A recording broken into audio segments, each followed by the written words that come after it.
This is Get Real with Bob and Stacy, the show that helps you learn about the mortgage and real estate markets. Get the inside scoop from their expert list of guests and have some fun along the way. Now, here's Bob Gallagher and Stacy Alcorn. Welcome back. You're listening to Get Real with Bob and Stacy. You're joining us for our Leaders and Legends segment. And joining us by phone today, we have Kelly McMenamin, co-founder of Pixies Did It. Welcome to the show, Kelly. Thank you. Thank you so much for having me. So I'm very excited because when I saw your bio come over, the first line says, do you want to be more organized, less stressed, and happier without having to change who you are? And that sounds very nice to me. That's the only way you're getting organized. I know. I am disorganized, hot mess. So I'm very excited. But let me give a formal introduction to Kelly McMenamin. Sisters Katie and Kelly McMenamin, the professional organizers behind Pixies Did It, have the simple answer to making organizations stick for anyone. Different people need different solutions. You have to know your personality type and then use real-life methods and easy systems to match it. So they have a new book that recently came out called Organize Your Way. Katie and Kelly offer personality-based solutions for your entire home. The first step is to figure out your Pixie type by taking a fun, quick quiz.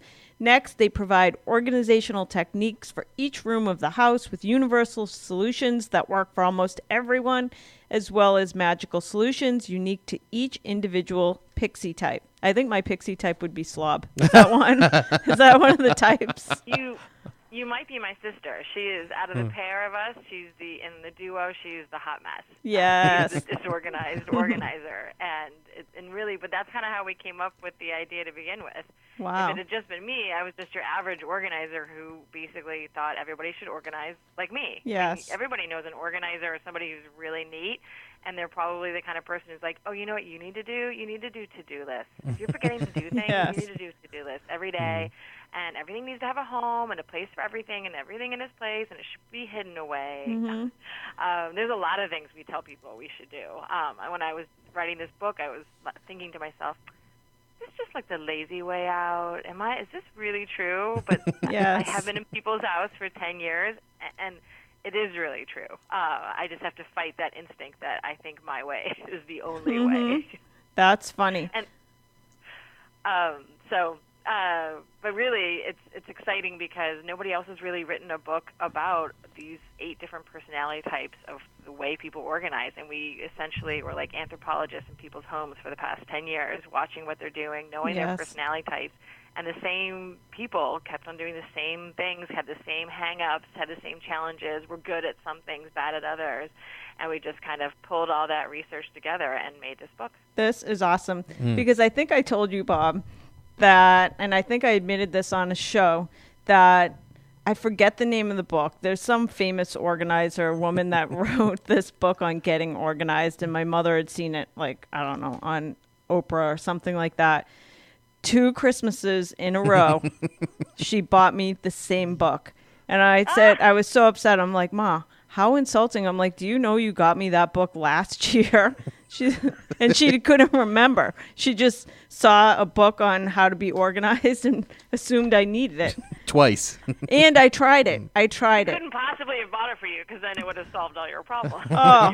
Yeah. So I tried the book and it made sense. Okay. Like I read the book and it made sense for a week. And then I just could not keep up with it. So this sounds amazing. So first of all, you talk about the importance of being honest with yourself about whether certain organizing solutions are even feasible. Talk about that.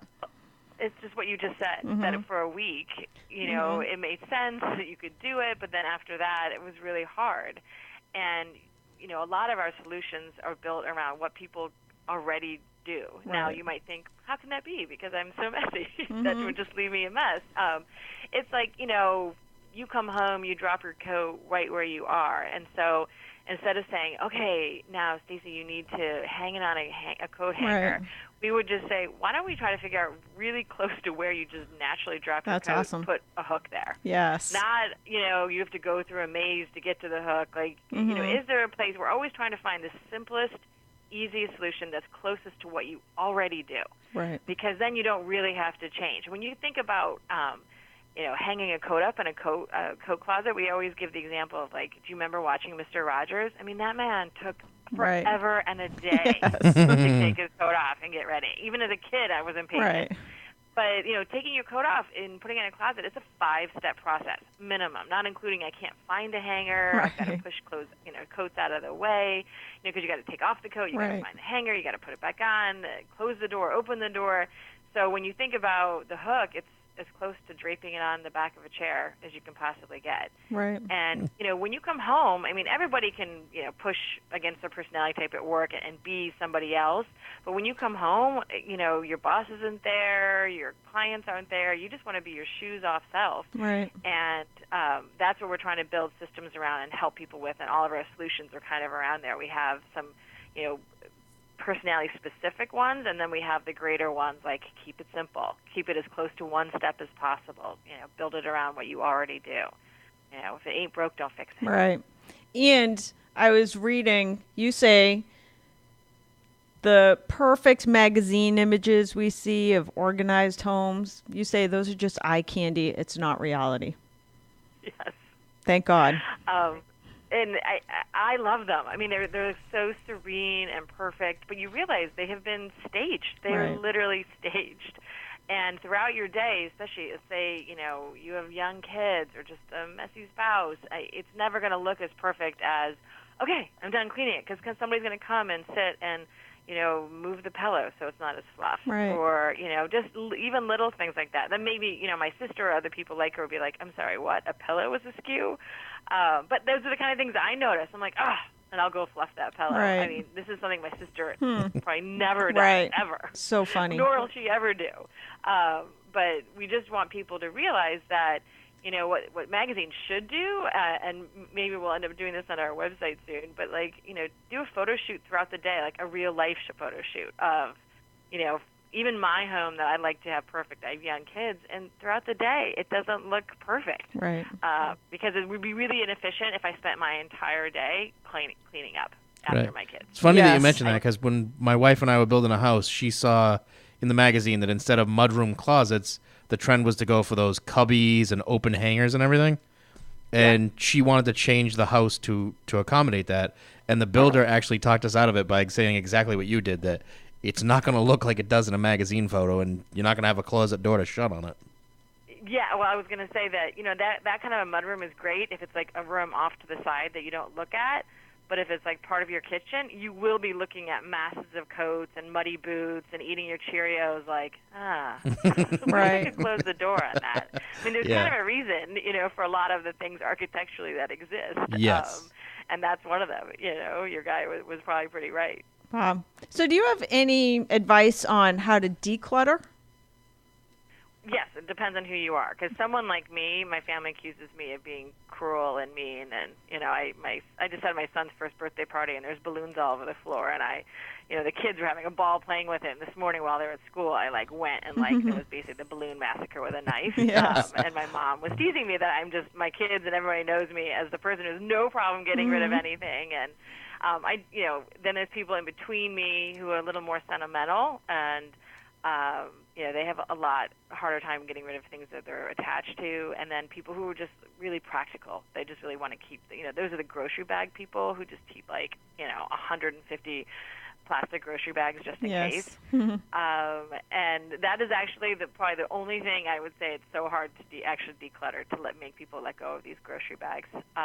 But to recycle them, et cetera. There's tons of places to do that. But our best advice for decluttering for people that just have hard time letting go of things, the sentimental people, because those, even any organizer can tell you that's a really hard thing to do. And even just a lot of advice out there just doesn't work for these types. We call them organics, and a few other types in between. But they basically, if you say, oh, just take a picture of it, you'll always have it, they're like, no, I want the actual object, not a photo of it.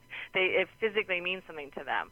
What we do is we have these things called, we joke, magical later boxes. But basically the things that you're on the fence with, that you want to get rid of, you just can't, and maybe something your mother made and it's hideous, but you just can't throw it away because, she's not here anymore or what have you. What we say is just put them in the magical later box, get them out of your daily life, the clutter, that might be, annoying you in your house or impeding your organization. Put it in an attic for a garage, not for, indeterminate amount of time, but, pick a time, 3, 6 months, 1 year, whatever kind of sits well with you. And then whatever you remember is in the box that you really miss and think, I shouldn't get rid of that, that's what you go back and grab. Everything else that you see in there that you totally forgot about, when you think about it, you totally forgot about its existence. Right. And that's kind of the signal of, okay, I can get rid of this because I really didn't care. In the moment, sometimes it's really hard when you're decluttering because all of a sudden you're touching something. You're like, oh, I really like this. Why don't I use this or what have you? And that's why there's something about time, space, and distance that helps you realize there was one thing in that box. Or let's say you have 5 boxes. There was 2 things in 5 boxes that I missed. Yes. And that's for the people who really have trouble letting go. It's kind of the same as putting it in your attic and forgetting about it, but it's a system, and that you have to come back to it. Yes. It's not just meant to just do a bunch of later boxes and yes. put it in there, but really come back to it, and then just donate the rest of the boxes. That's awesome. That's a good idea. My mother has a magic later basement of literally. She gave me 3 weeks ago. I'm 44 years old, and last week she found my Smurf collection, and she's like, "You're never gonna guess what I found. I'm gonna bring it to your house, and your daughter could play with it." I'm like, it's probably lead paint that the Smurfs were dipped in. So I'm like, I'm putting it in the trash, and you can feel free to throw out any other toys you come across. That's really funny.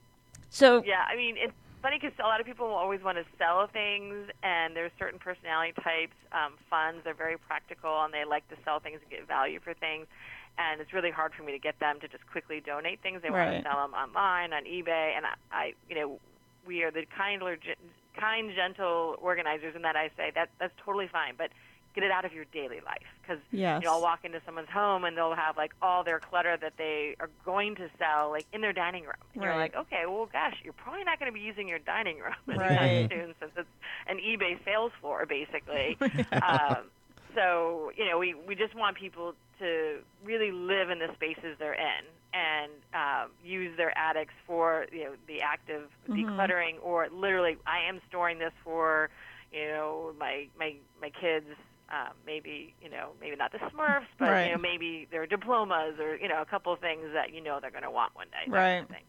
So you say that you have a secret for people on how to change absolutely nothing yet feel more organized. So somebody who's a hot mess is usually what we call a piler. So this is one example. Yes.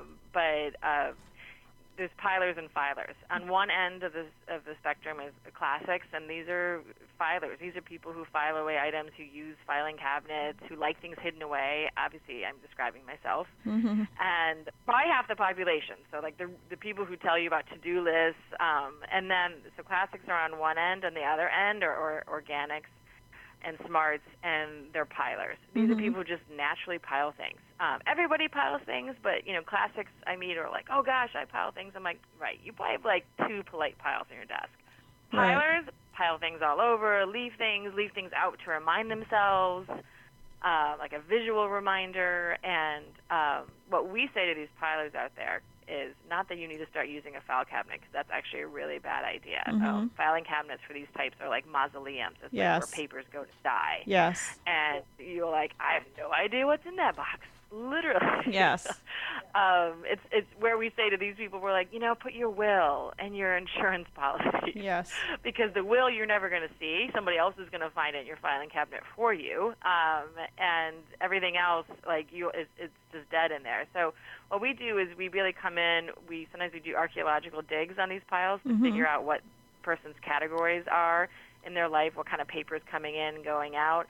And then, it depends on the person. Sometimes they'll have 5 piles, 6 piles, 7 piles. We'll put them in either acrylic, open, transparent bins so they can see the piles. Because it's really important to see what's in the pile. There are visual memories, like, the permission slip for your kids underneath that one pink Post-it note. Right. That kind of a visual memory. So if someone like me comes and, puts your piles in opaque bins with lids, it's the same as a filing cabinet. You're like, I don't know what's in that box. Right. Yes. That's been sitting on my shelf for 6 years. I have no idea. So that's really the trick, is that these people are naturally always going to pile, and so we just say continue piling, and we just put a little more structure around it while keeping it really open and visual. Sometimes we put labels on it if somebody in the household has to interact with this person's piles, and we don't want them messing it up or just putting random stuff in a pile that actually has a purpose.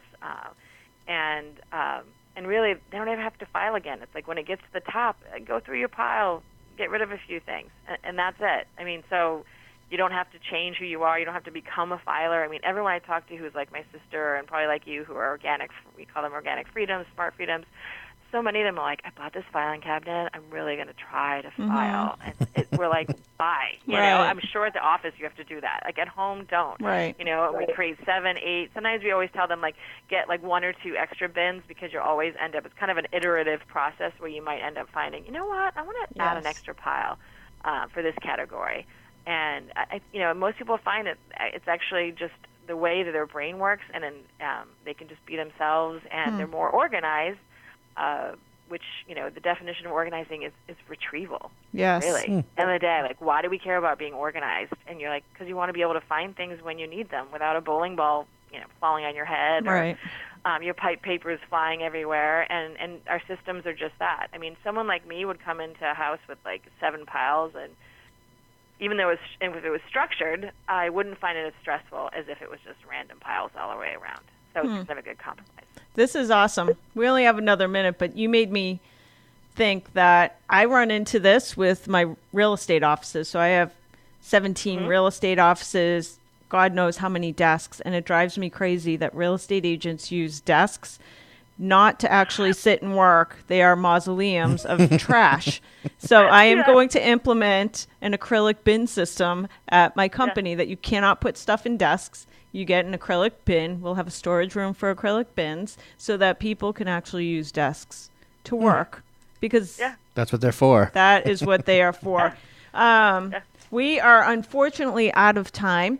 This has been an amazing program. Kelly's book is Organize Your Way, Simple Strategies for Every Personality. You can find Kelly at pixiesdidit.com. You can also find Pixies Did It on Facebook, Twitter, Instagram. Anywhere else I should direct people to, Kelly?